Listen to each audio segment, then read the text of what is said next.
Election commission अभी इसी electoral roll से 1.5 साल पहले चुनाव हुआ है। इसी इलेक्टोरल रोल के मतदाताओं ने पार्लियामेंट का चुनाव किया है। देश का सबसे बड़ा लोकतंत्र का जो सदन है उसका चुनाव किया है। प्रधानमंत्री का चुनाव इसी इलेक्टोरल रोल से हुआ है।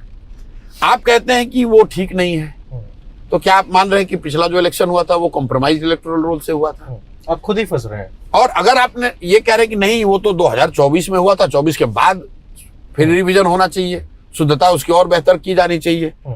कुछ लोगों ने कहा कि सूत्र बता रहे हैं इलेक्शन कमीशन के कि बहुत सारे नेपाली और बांग्लादेशी यहाँ रह रहे हैं। तो भाई या तो 24, अगर आप ये मान रहे हैं कि इलेक्टोरल रोल में उनका नाम था, तो इसका मतलब है कि 24 का जो इलेक्टोरल रोल था उसमें भी बांग्लादेशी, उसमें भी नेपाली थे। और अगर आप मानते हैं कि वो 24 के बाद हो गया, तो 24 के बाद बिहार में सरकार किसकी है? बिहार में सरकार है मोदी जी की, नीतीश कुमार की। तो आपके रहते हुए ये बांग्लादेशी और नेपाली और जो भी आप कह रहे हैं बाहर से घुसपैठिए आकर बिहार में रह कैसे रहे? उन्होंने इलेक्टोरल रोल में अपना नाम जोड़ने के लिए आधार कार्ड कैसे बनवा लिया, राशन कार्ड कैसे बनवा लिया? तब तो सिर्फ बात इलेक्शन में वोट देने की नहीं है। इसका मतलब यह है कि बहुत सारा वो चीज, वो बेनिफिट, वो लाभ जो कि बिहार के गरीब लोगों को मिलना चाहिए वो नेपाली लोगों को या बांग्लादेशियों को या दूसरे घुसपैठियों को मिल रहा है। ये तो सरकार की बहुत बड़ी फेलियर है।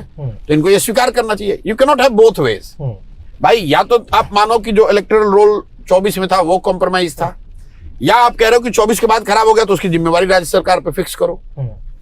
आप ऐसा नहीं कह सकते कि भाई 24 में जो रोल था वो ठीक था, अब आप नया इलेक्शन हो रहा है तो इसमें रोल खराब है, हम नया बनाएंगे। इसलिए लोग परेशान हैं।